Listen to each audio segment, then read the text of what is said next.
নমস্কার, সুজাতা রন্ধনশালায় আপনাদের সকলকে স্বাগত জানিয়ে আজকের একটি নতুন ভিডিও শুরু করছি। আজকে আমি বানাবো আমের কালাকাঁদ।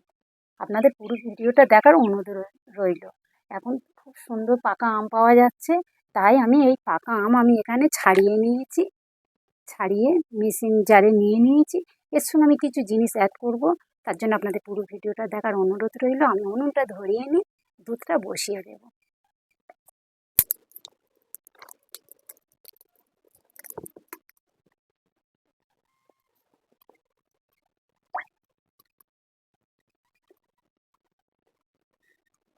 আমি দুধটা মেরে মেরে শুকিয়ে নেবো, তাই আমার জাল কম করে দিয়ে আমার অনবরত এই হাতটা আমার নাড়তে হবে।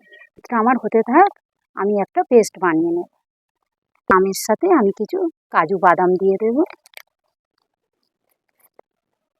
আমি এখানে 2 চামচ কর্নফ্লাওয়ার দেবো।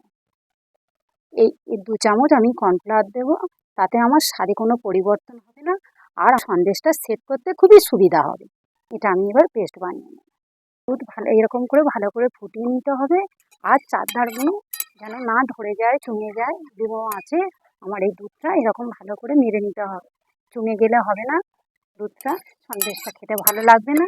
আমি এবার দুধটা ভালো ফুটে গেছে, আমি এই স্টেজে এবার দিয়ে দেবো। আমি এই পেস্ট করে নিয়ে এসেছি, এবার এটা আমি দিয়ে দেবো। আমি অল্প অল্প করে দেবো আর মেশাবো।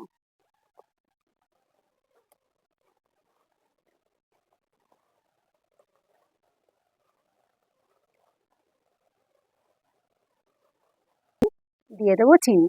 এখানে আমি 200 মতো চিনি নিয়েছি। প্রয়োজন মতো দেব। কালাকাঁদে মিষ্টি একটু কম খায়, কম কম লাগে। এই সন্দেশ অনেক রকমের বানানো যায়, অনেক রকমভাবে। এই ছানা কাটিয়ে জল ঝরিয়ে সেটাও আম দিয়েও বানানো যায়। আবার পনির দিয়ে গ্রেটার দিয়ে ঘষে সেও পনির দিয়েও বানানো যায়। আবার এইরকম ডাইরেক্ট দুধ দিয়েও বানানো যায়।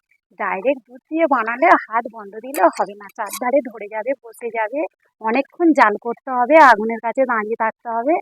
গ্যাসে হলে দাঁড়িয়ে থাকতে হবে, কাঠের জালে হলে অনেকক্ষণ ধরে এটা উনানের কাছে বসে থাকতে হবে। কিন্তু এভাবেও হয়। আর আমের পেস্টটা বুঝে শুনে দেবে, দুধটা কেটে যাওয়ার সম্ভাবনা থাকে, কিন্তু কোনো ভয় পাওয়ার কারণ নেই। ছানা কেটে গেলেও কোনো অসুবিধা নেই, খেতে খারাপও লাগে না। আস্তে আস্তে জাল করে নিতে হবে। তা আমের পেস্টটা দিতে হবে, একটু বুঝে শুনে দিতে হবে। আমার এটা অনেকটা ঘন হয়ে এসেছে, আমি অনেকক্ষণ ধরে জাল করছি। আমার এই হয়ে এসেছে বলে অনেকটা সময় নিয়ে নিয়ে জাল করতে হয়, আর হাত সবসময় এরকম নাড়তে হয়, চারিদিক পরিষ্কার করতে হয়।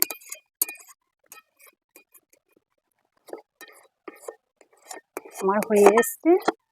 আমি একটু এটার টেস্ট আরও একটু বাড়ানোর জন্য আমি এখানে 10 টাকার একটা গুঁড়ো দুধের প্যাকেট নিয়ে নিয়েছি, আমি এটা একটু দিয়ে দেবো।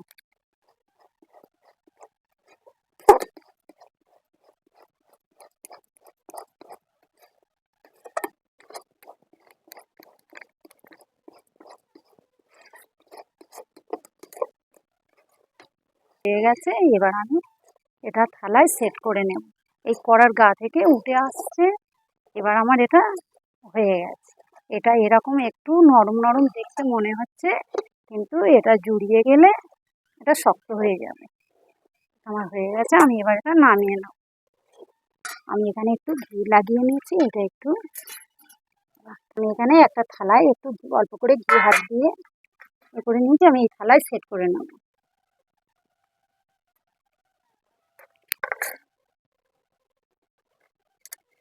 হাত দিয়ে ভালো করে সেট করে নেব।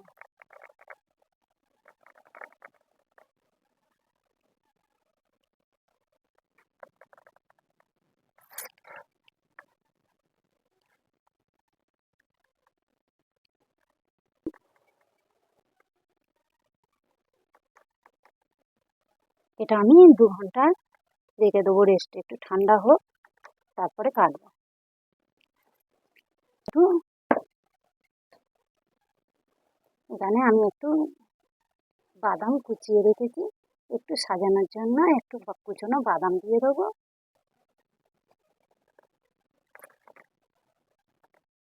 এবার আমি এগুলো কালাকাঁদের শেপে কেটে নেব।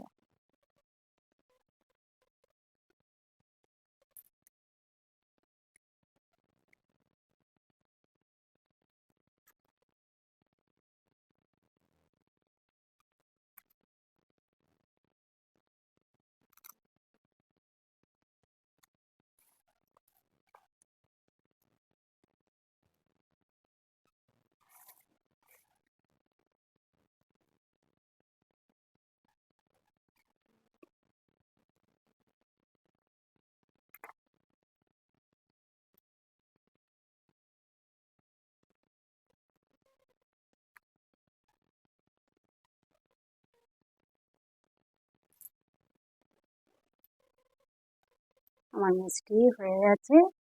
আমি একটু গুঁড়ো দুধ দিয়ে একটু সাজিয়ে দেব। কত সুন্দর হয়েছে দেখুন বন্ধুরা, মুখে দিলেই মিলিয়ে যাবে। কত সুন্দর হয়েছে, কত সুন্দর ক্ষীর, একদম মাখনের মতন, মুখে দিলেই মিলিয়ে যাবে। একটা খেলে বারবার খেতে ইচ্ছা করবে। তাই আপনারা এরকম বাড়িতে বানিয়ে খাবেন। আর কিনে খাওয়ার তো একবার খেলে আপনাদের আর কিনে খাওয়ার ইচ্ছাই হবে না। সবসময় মনে হবে এরকম বাড়িতে বানিয়ে খাই। যদি আমার রেসিপিটা আপনাদের খুব ভালো লেগে থাকে, এই চ্যানেলটিকে সাবস্ক্রাইব করে আমার পাশে থাকার অনুরোধ রইল। সুস্থ থাকবেন, ভালো থাকবেন, সাবধানে থাকবেন।